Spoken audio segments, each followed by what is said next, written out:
It is already widely agreed that the first programmer was a woman, Ada Lovelace, a daughter of Lord Byron. She wrote algorithms for the theoretical Babbage's analytical engine.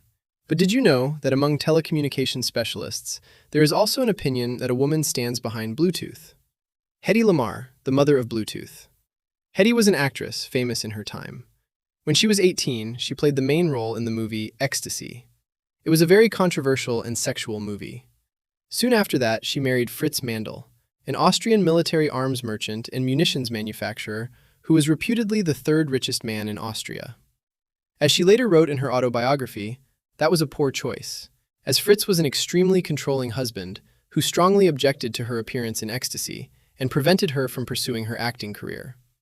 One day, she persuaded Mandl to let her wear all her jewelry to a dinner party, then disappeared afterward. She fled to the United States. She had nice timing. It was 1937, so only 2 years before World War II, and she was Jewish. Over there, she became a famous actress, playing roles in many loud productions of 30s, 40s, and 50s. However, Hedy had a passion. She was an inventor.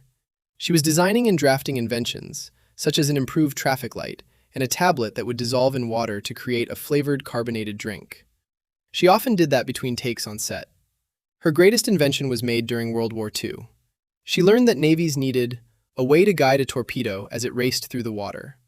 Radio control had been proposed. However, an enemy might be able to jam such a torpedo's guidance system and set it off course.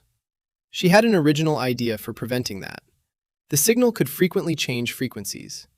The changes are controlled by a code known to both transmitter and receiver.